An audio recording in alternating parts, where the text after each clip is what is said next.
Okay, so I'm going to be showing you some of the basic principles of how to set up a table for Infinity. Now this is not going to be how to set up the optimal table, it's not going to be this is how every table should be, it's going to be a few principles that you should probably think about adhering to if you're ever setting up an Infinity table. I'm going to be using just the terrain that comes in the two-player action packs for Infinity. So I've got a couple here. I've got the two from Black Wind, I've got one of the ones from Crimson Stone, and then I've got two from my original Wildfire set.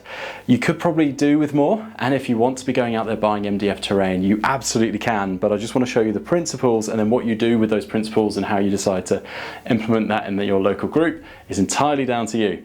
Starting with the first principle of setting up a table for Infinity, in my opinion and perspective, having messed this up several times, the best place to start is actually with the objective markers if they apply, or anything that's core to the mission. So for example, if you're playing an objective room one, which I don't have an objective room here to be talking to you about, you would start with that right in the middle. This one, I'm going to use one of the fairly generic, like 3 consoles. I'm using the Tech Coffins from Corvus Belli's new ITS Objectives Pack Alpha.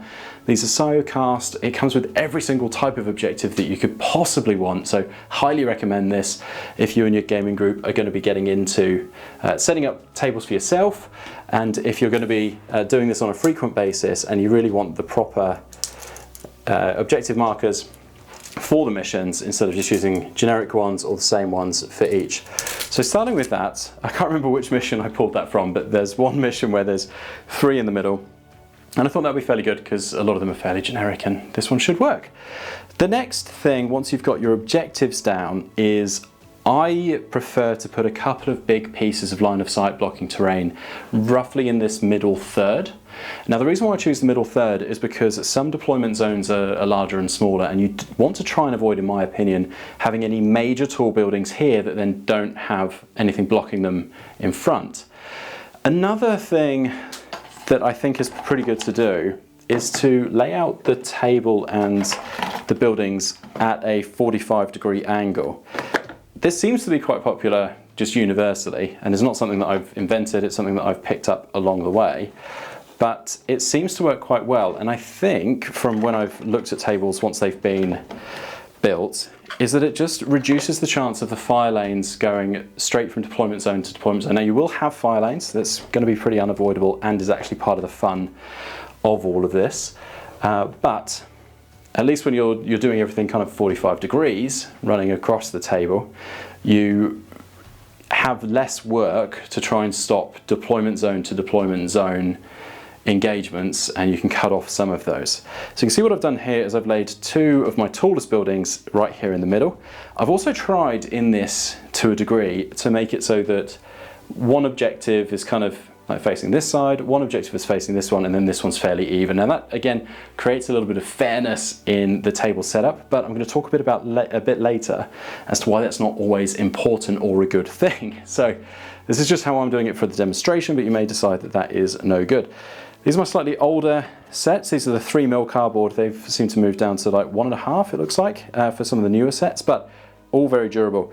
The next principle that you need to consider when setting up a table, in my opinion, is reducing the amount of just straight line, back, sides, visibility that happens. Now you've got to do this for troopers that have parachutists and can come in on the edges. And you want to be both like pro and against parachutists. So having line of sight blocking here means that if a parachutist were to come here, they wouldn't necessarily be able to shoot all the way down that table edge very easily, but also it gives a parachutist an opportunity to come on without facing loads and loads of arrows. If you imagine you've got a trooper in one of these corners, like any one of them, right now, they can see all the way down every single edge, and that's not really good.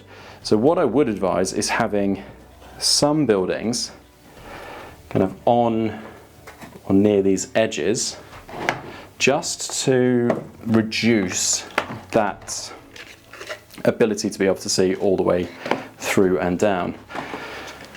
Let's put you there. I'm going to explain why in a second. And then let's put you.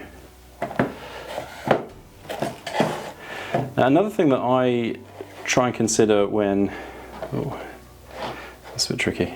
There we go, we'll go there.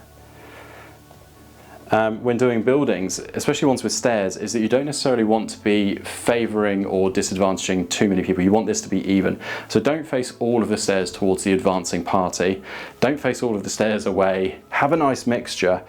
So you can see here that I've got, a couple of them, so that you could be up here, but as you come down, you're likely to then face some arrows. Here, this one's a bit more hidden.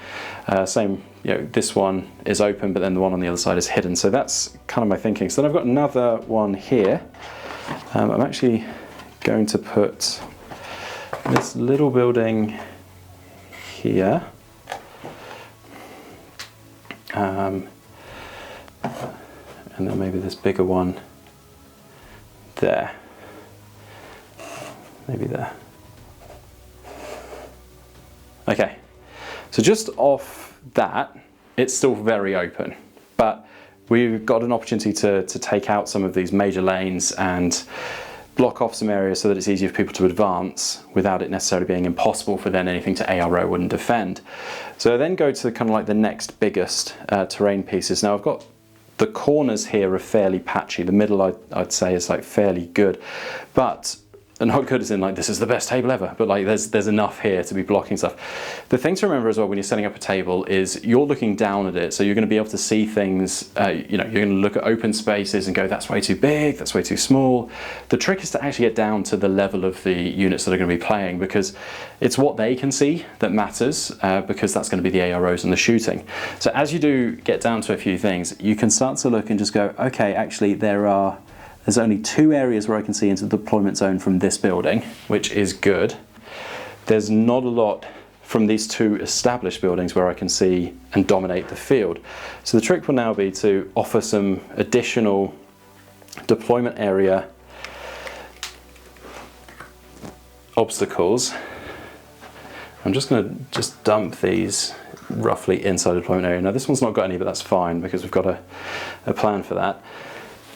Yeah, so then you look at kind of like, okay, if I was a trooper deploying behind those,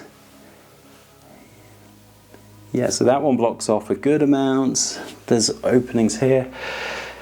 And then obviously this is open. So I'm going to get 2 of these like mid-size things and just stagger them at 45 degrees here. Now the reason why I did 45 degrees is because when I noticed that when I put them front on, which I've done for these corner ones, it then creates like a huge lane all the way across here. So an enemy coming around, potentially getting to here, will then be able to shoot things in the defensive line very easily.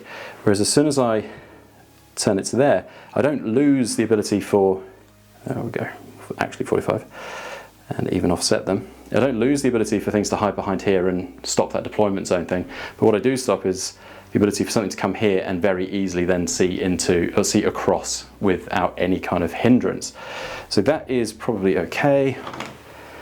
Now again, it helps to kind of actually get into the eye of an attacker and block off some of those bigger fire lanes.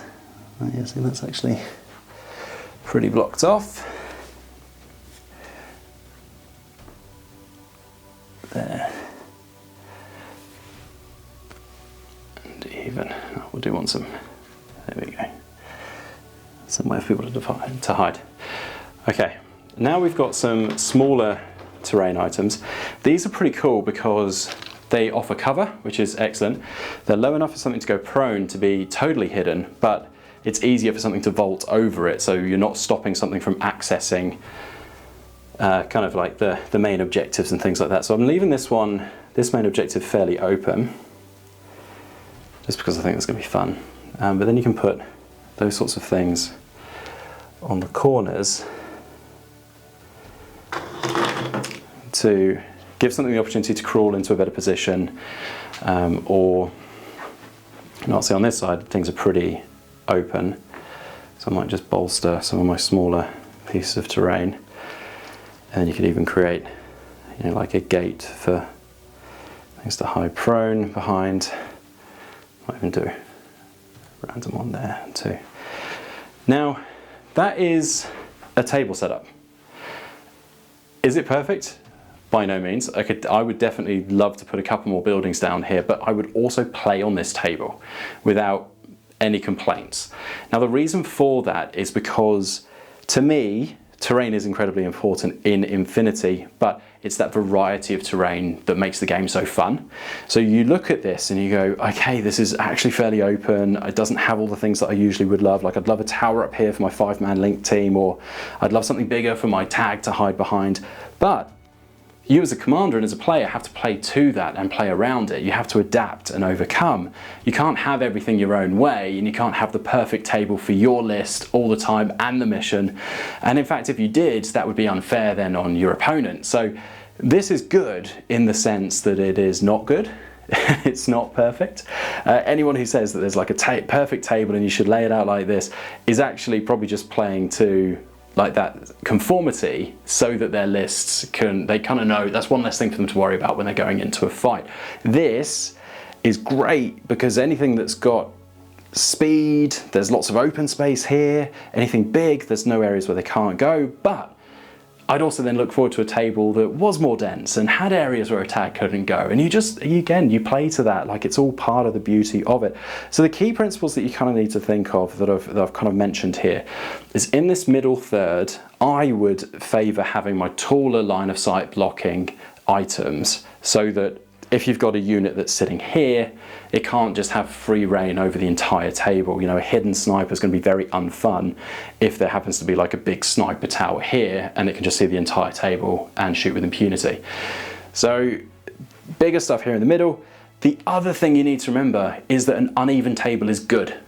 So you don't want a perfectly symmetrical table every time, because when someone chooses or loses the initiative, you need that to have an impact on their decision making. So they might look at it and just go, oh, do you know what, I did want to decide turn order because this mission favours going second or favours going first, but that side of the table looks really good. Okay, so I'm going to choose to deploy for you to deploy over here. Oh, I'm going to choose to deploy over there. So you want it to be a decision and a factor in how the game pans out. You don't just want it to be a given that it's like, this is an even table, doesn't matter where I deploy, so I'm going to take the opportune turn order that suits me in this mission. So uneven tables are good, variety of tables is good, going from open tables to dense tables. That's one thing I love playing in tournaments, is that no two tables are ever the same and they're very different. The only things you do want to be mindful of is that you don't necessarily want to create situations where one person could easily dominate by having a massive sniper tower in their deployment zone. You want to be blocking off some of these outside edges so that parachutists and things like that can't then just kill an entire army without having to move, because it's kind of even and there's nothing blocking it off.